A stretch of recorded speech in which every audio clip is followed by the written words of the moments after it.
We were on a break.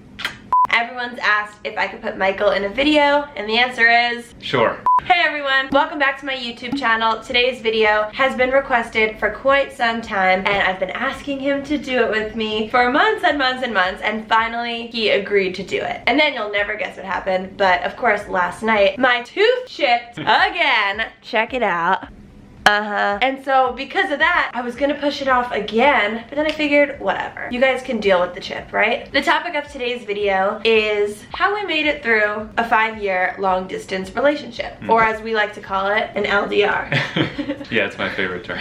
I've had a lot of people reach out to me who know that Michael and I went through 5 years of long distance, and they have questions. They wanna know how we made it through, what tips and tricks we have for them. And so I figured the two of us could just sit down and talk at you about how we did it, what it felt like for us, how we made it through, and kind of our best advice and best practices for people out there. Before we get into this video, give it a thumbs up if you love love and long distance relationships. And if you're new to my channel, be sure to click in the little corner and subscribe. In order to give this advice, I think the best thing for us to do is to just tell our story. Started in 2007. Michael pursued me. I did. Hard and fast. Pretty hard. Lucy and I grew up in the same town, and we actually didn't know each other prior to a few years into high school. I saw Lucy in the library one day, and I thought, that looks like a beautiful young girl. Well, actually, what he says is that I was sitting backwards, so he saw the back of my head. So let's, like, you know, back of your head is ridiculous. He saw this. Right? Yeah. And my hair was even longer back then. And he says he liked my hair. Right. Long story short, Lucy and I grew up in the same town, didn't know each other. I saw her, got super interested. She gave me a hard time. Ultimately, I played hard to get. She ended up liking me, and here we are. So, I started to like him. We started dating in 2009. Michael's a year ahead of me, so in 2009, that was his senior year and my junior year. So we dated that year, and then, of course, it was college time for Michael. He applied to colleges, and once he got in and knew where he was going, the story kind of gets a little muddled because we had a little bit of a miscommunication, I would say. It's not a miscommunication. I feel like we're in Friends. We were on a break. No, that's not what happened. So we were dating, we were going strong, and essentially what happened is pretty much like right when we started dating, I told Michael, listen, I know we're starting to date now, but you're about to go to college, and I don't think we should stay together when you go to college. And the reason that I didn't think we should stay together is because I knew that the following year I was gonna go to college, and I wasn't certain in my mind that I wanted to have a boyfriend when I went off to college. So I knew it wouldn't be really fair of me to keep Michael dating me when he was a freshman in college, and then of course the next year when I went, dump him. So I sort of thought to myself, I don't know yet if I want to be with him, and I knew nothing about long distance, so I didn't think I wanted to do that. Even though we were super close because we were friends before, we had only actually been dating at that point for 4 or 5 months. Yeah, we couldn't make a decision. It was too close to call. Too close to Too close to call. I told him I think we should break up when you go because I don't want to hold you hostage. And then the trip to Italy. The summer before he went away to college, I took a 2-week trip with my family to Italy. And for me, that was sort of a little taste of what long distance was going to be like because we were still dating when I went on that trip. So I went off to Italy, and I want to say on my first day of my trip, I realized how badly I missed him. I realized that I didn't actually want our relationship to end. And I thought to myself, okay, Lucy, you're in Italy now. So what you can either do is you can text and or call Michael and tell him, hey, I changed my mind. I think we should stay together when you go to college. Or you can be super romantic and wait until you get home from Italy. And as you're saying goodbye to him, you can drop it on him like a bomb that you want to stay with him. Just to give you like a little tiny bit of backstory, Michael had pursued me so hard for so long that at that point, I sort of thought that he was wrapped around my finger to the point where if I had told him last minute that I wanted to stay with him, that he would say, of course, whatever you want, dear. Dear. That was my bad. As it happened, I came home from Italy. He comes over to say goodbye to me because he's leaving for college the next morning. And we're on the driveway, and I'm like, Michael, I have something to tell you. I've done a lot of thinking. I'm so excited to tell you that I want to stay with you when you go to college. And I'm excited, waiting for him to be like, woohoo, great, let's do it. And instead, he looks at me. What did you say? I don't remember exactly what I said, but something to the effect of, like, I appreciate it, but I've been preparing myself for us to break up, and that's what I'm prepared to do. He essentially said, thank you, next. Long story short, 14 days later or so, we both realized that we should have just stayed together. So we got back together, and from that day forward, we were in a long distance relationship. So Michael was in Vermont at Middlebury College, and I was still in high school in New York, and we were probably 5 hours apart by car. Yeah, 4.5, 5. And for that first year of long distance, I think the way we sort of got through it was I came to visit him a couple times. Actually, my dad drove me to come visit him. Such a great dad. And then it was really great because anytime there was a holiday or time off from school, he actually came back home, and that's where I was because I lived there. So I think the first year just sort of flew by, as freshman year of college does. The next year, I went to college at Johns Hopkins in Baltimore. Essentially, when Michael went to college, he was driving north to Vermont, and I was going south to Baltimore. So we were just spreading away from each other. It is 446 miles apart. From that point forward, we did another 4 years of long distance because we had the 3 years that we were both in college, and then the final year when I was a senior and he had already moved back to New York City. So all in all, we were long distance for 5 years. And when people ask me how we got through it, I think that there's a certain type of person that can do long distance in the first place. I don't think it's for everybody. Yeah, I think it depends on the stage at which you do it. There's definitely a certain type of teenager or person that could go into college and stick with it and do it successfully, which was us. I think there are certain people that can probably stomach it or do it a little bit better if they do it later on in life. I think it gets maybe a little bit easier over time because for us, we were dealing with a long distance relationship while we were also having our own college experiences and being exposed to lots of new different things and figuring out what worked for us, what didn't, and parts of our own identity. And I just feel like it's such a ridiculous, chaotic time in your life that to throw in the concept of a long distance relationship and managing that is incredibly difficult for a lot of people. A little bit more difficult maybe for me than it was for you, but I think just because we made it through and are happily engaged now doesn't necessarily mean that it was all, roses. Although you did send me some roses. I did send you some roses. Truly, I don't think long distance is for everyone. I'm trying to think in my head of a type of person who wouldn't be able to make it, and maybe it would be someone whose true love language is physical touch. Because if the way you show and express love needs to revolve around physically being close to your partner, it's not going to work if you're long distance. Our love languages, even though physical touch is maybe up there on the list for us, it definitely wasn't the #1 thing that we needed to know that we were still there for each other. Right. Yeah, I think there's also people that, I don't know about you, but I came across people like this who I would say, yeah, I'm in a long distance relationship. They would look at me like I had 3 heads.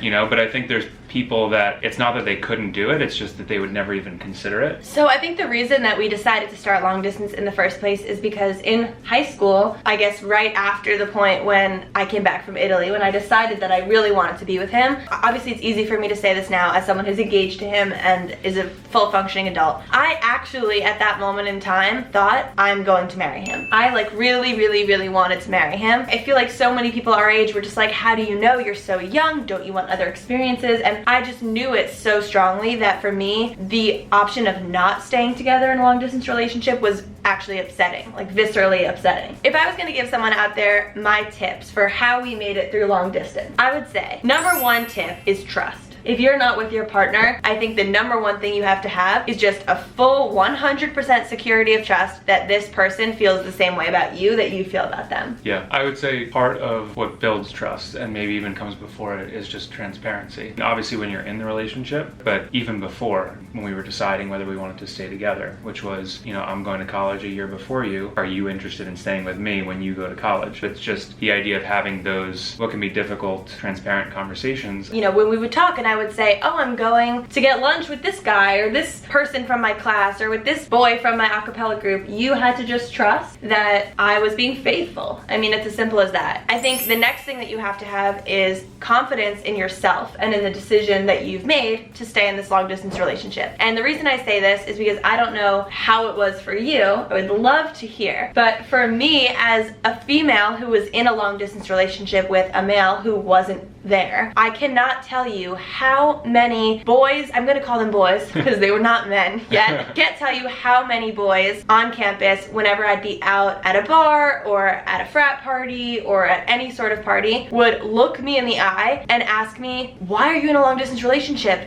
don't you want to see what else is out there? It really takes a certain kind of person to be able to look someone in the eye and say, no, I'm confident in the decision I've made, and I know that Michael is better than every single guy in this room. I'd love to know, did you ever get asked that question? I definitely got asked that question, and even when I wasn't asked it directly, I felt like I was asked it enough that people were thinking it. Whether people are asking it of you or not, you have to have confidence in yourself and in the decision that you've made. Yeah, we just felt like at this stage in our lives, like we don't feel the need to explore and experience other things. I felt unbelievably happy with the relationship that we had. I felt like it was the better alternative relative to anything else I could have had at that moment. And so as long as that was the case, I was going to stick with it and kind of see it through. I think to kind of go back to that other point about staying in the relationship because you have confidence in it and you've committed to it, I just want to caveat that by saying that this doesn't mean that if you start a relationship with someone and you commit to being in a long distance relationship, that you should feel like you're locked in or stuck in the situation. One thing that was really important to me throughout this whole process was staying true to myself and really evaluating my own feelings. We were really young and we were at a point when I obviously loved him and I thought I wanted to marry him, but if something had come up where maybe I met someone who I thought was going to be a better fit for me, or if one day I woke up and I was genuinely curious what I was missing, I think, no offense, holding Michael's ears here, I would have put myself first. And I would have broken up with him if that was how I had felt, because you don't want to stay in a relationship because you feel bad about breaking up with the other person or because it's already been so long, so you might as well just stick it out. Like, you have to make sure if you're going into a long distance relationship that you are actually staying with that person because it's what you want. I'd say the fourth tip for people in long distance relationships is making sure to have epic, stellar communication. When you can't actually be together, you do need to make sure that you're still talking to each other. So what are some of the things that we did? Prior to doing long distance, even when we were at high school together, we would talk on the phone all the time. Every night. Every night. So we continued doing that. Right around the time we went to college, I think, was when people started using video chat and Skype a lot. So we did that almost every night. We sometimes would set up the Skype in front of our dinners and we would like make a dinner date and we'd both cook in our own dorms and then sit across from each other and just have a regular date, a virtual date. A virtual date. Yeah, I'd say we did that typically at least once a week. We definitely did not spend the full days texting each other. I mean, we would try to text each other in the morning saying good morning, have a good day. And of course we would text each other at night saying I'm going to sleep, good night, love you. There were some days when we talked a lot in the middle of the day if we both had a free schedule, but there were also some days when we would maybe just hop on the phone for 2 minutes and catch up and say what's going on. And so it was sort of about making sure that we both knew what the other person needed communication-wise in order to make sure that they felt they were getting the attention that they wanted. Yeah. And I don't think we ever had a problem. Sometimes, you don't necessarily have to communicate with someone. You can just get over something by like giving the other person a hug or whatever. You don't have the benefit of doing that when you're in a long distance relationship. So you have to communicate. You have to talk everything out, which can be a curse at times, but was mostly a blessing, and I think has really helped our relationship today. I think something else that helped us specifically get through long distance, which is something I would give someone as advice if you have the ability to do this, is having a light at the end of the tunnel. So for us, I don't know if we would have been able to get through our relationship successfully if we didn't know that in 2014, the year that I graduated from college, we would both be living in the same city, and that city would be New York. And we both sort of went into college. We don't know where college is going to take us. I didn't even know what my major was going to be. We didn't know what jobs we would have, but we both said we're only going to look for jobs in New York City, and the day that I graduate, that's where I'll be moving. And we already knew we weren't going to be moving in with each other in 2014. We actually didn't move in together until 2016. And just having that light at the end of the tunnel and knowing all through college that we were almost counting down until this moment when we would finally be together, that was really helpful for me. To visualize it, right, we started together at the same place in high school, dated for a few months, ramped up really quickly, and then at some point we decided to go on this journey together. But at the same time, we're like kind of growing our own lives and our own paths and having our own experiences, and that would be so much more difficult if, like you said, there wasn't this connected light at the end of the tunnel where it was like, this is what we're both working towards, you know? That also reminds me of the next reason that I think helped me get through the long distance relationship. I actually believe that being in a long distance relationship was a better way to be in a relationship in college time. And the reason I think that is because we both were so incredibly busy on our own campuses. I was the president of my a cappella group, I was in a sorority, I was making videos all the time, I was really engrossed in school and extracurriculars, and Michael at Middlebury was in 1,000,001 clubs and was the captain of his baseball team, so was busy all baseball season and then in training all the other season. And because of that, I really feel like the fact that we weren't on the same campus together and weren't able to be together every day, we really had the freedom to explore and grow and do what we wanted to do and pour our energy in college into the things that meant a lot to us. I was able to focus on making a dedicated video show for the admissions office at Johns Hopkins is, I think, the reason why I now am in this job where I'm making videos. That portfolio led to me getting my first job, which led to me getting my second job, and I really attribute it to that. Meanwhile, a lot of my friends that were dating people at the same school as them, they didn't have time to do their homework. They didn't even have time to do extracurriculars or see their friends because they were basically living with the person that... Their experiences were defined by that, yeah. Yeah, I'm not saying that's a bad thing either. There were plenty of times when I was really jealous of these people and would come over and see them cooking dinner and think, wow, how great would it be if Michael's here sauteing some string beans? That would be great. At the same time, now that I'm looking back on it and I can look at it with a little less of an emotional lens,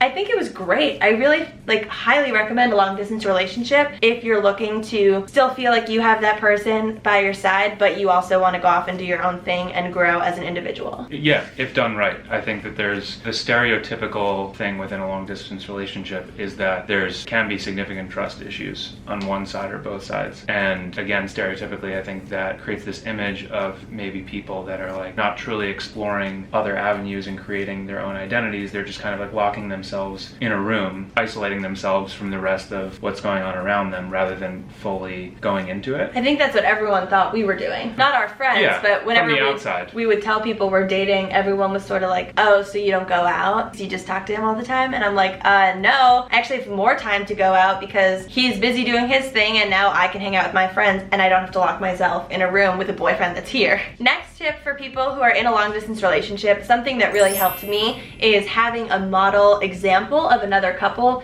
that did it and made it successfully, and for me that was my parents. They actually met each other in 7th grade. It wasn't quite the same, they broke up, they weren't together the whole time, but they ultimately started dating and wound up transferring and graduating from the same college. But the fact that my parents were middle school sweethearts gave me the hope that we could be high school sweethearts and that it would all work out. And so for anyone out there who maybe doesn't have a model or an example to look out for, you've got us. What else do you have to say? Did we ever get in any fights? You would definitely got in fights. Not many though. No, not many. We got in a couple of fights where we would just remind each other that we needed to communicate well and reminding each other what was important to us, and the other person hearing that and being like, okay, I got you, I got you. Yeah, I think it's just growing pains of a long distance relationship. One of the hardest things I think was that he went abroad to Madrid during the fall of his junior year, and then I went to London during the fall of my junior year the following year, which if you add it up is basically one full school year when we were on completely opposite time zones, United States and Europe. That was a little bit difficult, but at the same time it was amazing because I got to go to Madrid to visit him and he got to come to London to visit me. So not only did we get the experience of getting to see each other in that semester, but we got to see each other and explore a foreign city. Obviously everyone likes to talk about the drawbacks of long distance relationships, and I think obviously some of the stuff we've talked about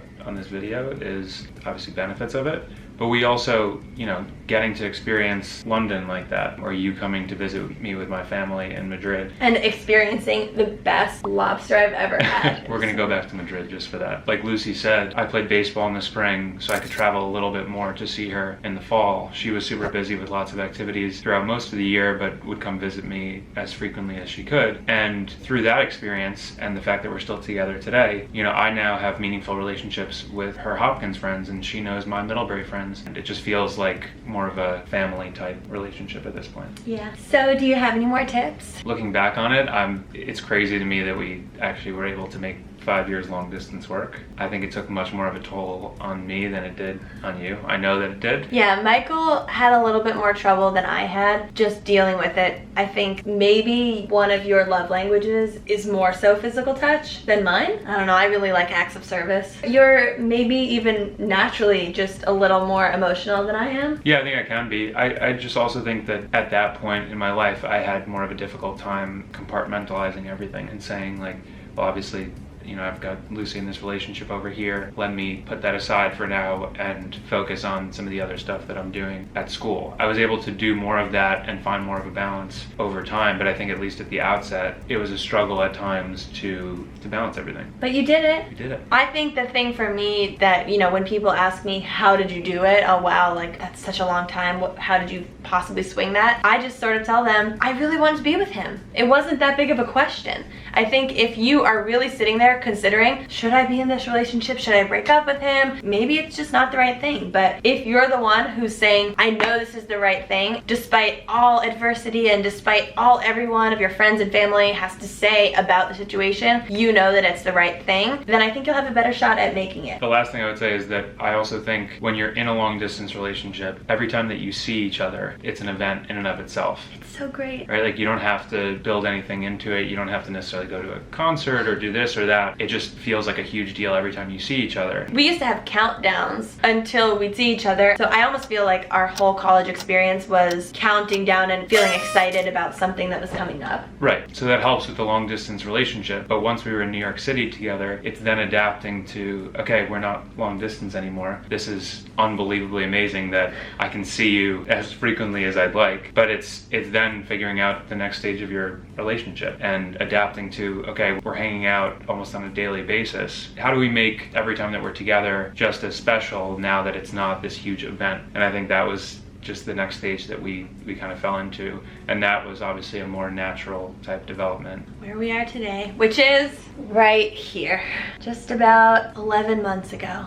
Wow. Yeah. My God, next month is our 1 year engaged anniversary. And our wedding is in September. And I'm so happy we finally got the chance to sit down, share this information with you. I hope it was helpful for anyone out there that is in or considering being in a long distance relationship. If you have any more questions, comment below. Michael and I will go through the comments, try to respond to some additional questions if we missed anything. And let us know also any other video topics that you want to see us talk about. I can't promise that he will be back anytime soon. Can't promise it either. It's really tough to book this guy on camera. Tough. He Tough is. to pin down. I reach out to his agent and his agent's like, he's not available. That's something that's interesting for me as a video personality and a YouTube person is I really want to get my family involved in this because I know you guys care and want to see them, but my family just doesn't like the camera. But thankfully this guy agreed today. Thanks for coming on the show. Thank you guys so much for watching and we'll see you next time.